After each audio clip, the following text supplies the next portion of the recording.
You understand English, you watch videos, you understand movies, but when you try to speak, your mind goes blank. And almost nobody tells you why this actually happens. In this video, I'm going to show you why you freeze when speaking English, why translating is secretly slowing you down, and the real method that helps people finally start speaking confidently. And if you've ever thought, I know English in my head, but I can't say it out loud, this video is for you.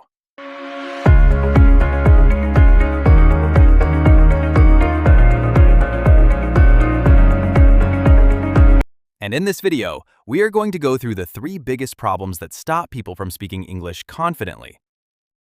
Because most people think they have just one problem. And right now, I'm going to walk you through all 3 of them step by step. Problem number 1 is something almost every English learner does without even realizing it. And it secretly slows down your speaking more than you think. You translate in your head. Most English learners think the problem is vocabulary. They think, I just need to learn more words, or I need better grammar. But that's usually not the real problem. The real problem is that your brain is translating every sentence first. And here's the scary part. You often don't even realize you're doing it. Your brain is working overtime every single conversation. First, you hear English. Then, you translate it into your language. Then, you think of an answer in your language. Then, you translate your answer back into English. Then, you check your grammar. Then, you wonder if it sounds natural. And then, you panic. And by the time you finally speak, the conversation is already moving on. This is why speaking English can feel exhausting. Not because you are bad at English, but because your brain is doing too many steps. Think about the last time someone asked you a simple question in English. Maybe, how was your weekend? Or, what do you do for work? You knew the answer. You understood the question. But your brain froze for a second. Not because you didn't know English, but because your brain was trying to translate everything perfectly. And while you were thinking, the other person was already waiting. And now you feel pressure. And the more pressure you feel, the slower your brain becomes. This happens to so many English learners, especially people who are actually good at understanding English, because they understand so much that they try to create the perfect sentence. But native speakers are usually not thinking about perfect grammar. They are thinking about communication. And this is exactly why native speakers sound fast and natural. They are not translating, they are responding. And this changes everything. But translation is actually not the biggest reason people struggle to speak English. And right now, I'm going to show you what to do instead. Problem number 2. Most people think, if I just learn more vocabulary, I'll finally become fluent. But that's not how real speaking works. And in a second, I'm going to show you why this changes everything. Because one of the biggest problems English learners have is not learning words, it's accessing them fast enough. This is one of the most frustrating parts of learning English. Because deep down, you know the words. You studied them, you saw them in videos, you learned them in school. You remember them when you are alone. But then someone talks to you in real life, and suddenly your brain feels empty. And in that moment, most people start panicking. They think, my English is terrible, or I forgot everything. But that's usually not true at all. Your brain is simply too slow at retrieving the language. And there is a very important reason for this. Most people train English like a school subject, not like a real-life skill. They memorize isolated words, random grammar rules, vocabulary lists. But real conversations move fast. Nobody gives you 10 seconds to build the perfect sentence. And this is why so many people understand English, but still cannot speak naturally. Now think about your own behavior. When was the last time you practiced English, out loud, in a real conversation pattern? Not reading, not watching, not translating, actually speaking. For most people, almost never. And that is the real issue. Because your brain becomes fast through repetition and patterns, not through pressure, not through perfection. And right now, I'm going to show you a simple example that explains this perfectly. Imagine someone asks you, "What do you usually order at a coffee shop?" Most people immediately try to create a perfect answer. But native speakers usually use patterns, simple speaking loops. For example, "I usually get a latte." Now change it. "I usually get a cappuccino." Again, "I usually get iced coffee." Do you see what's happening? You are no longer building sentences from zero. You are training patterns. And this is exactly what most people are missing. In fact, 99% of English learners are trying to become fluent without ever training real speaking speed. And that is why their brain freezes in conversations.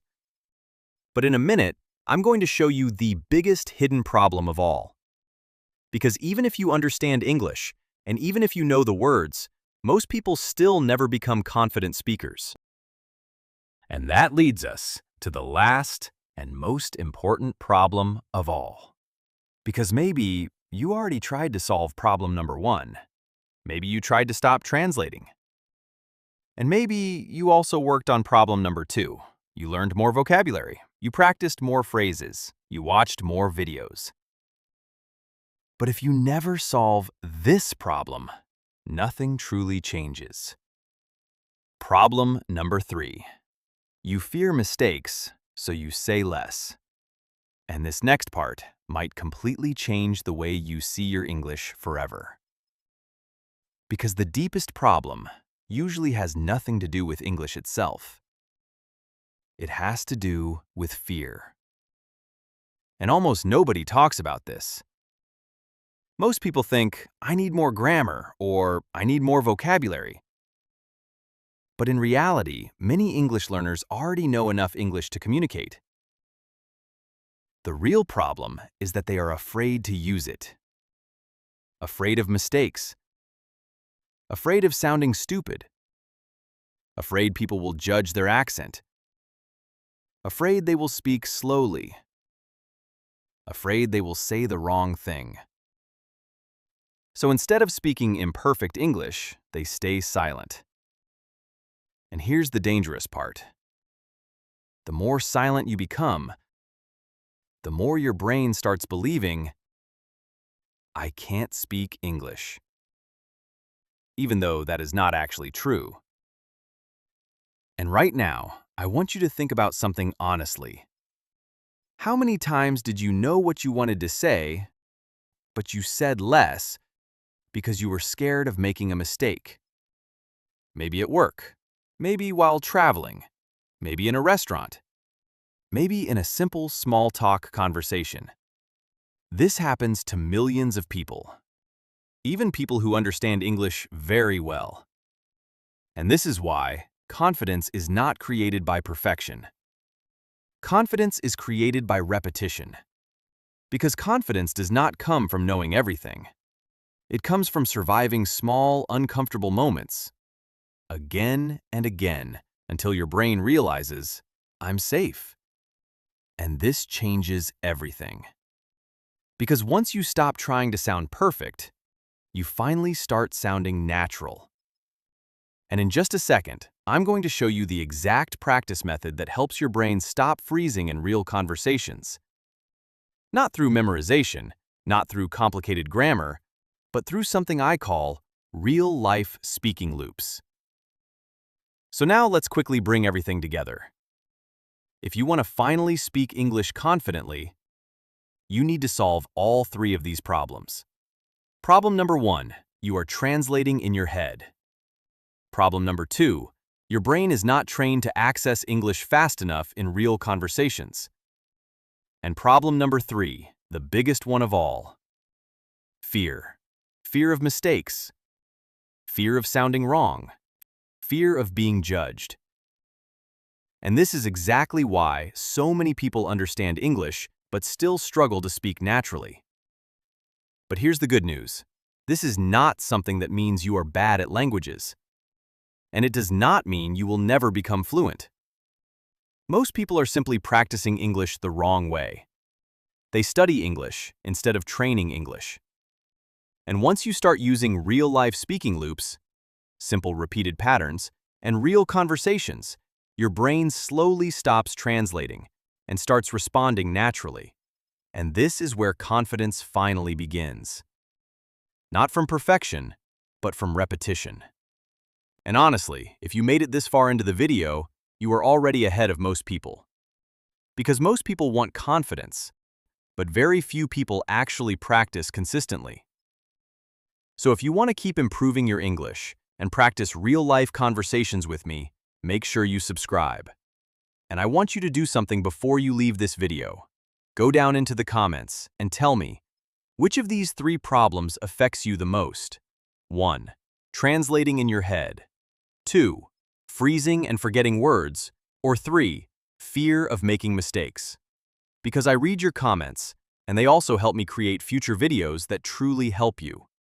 And if you know someone who understands English but struggles to speak confidently, share this video with them.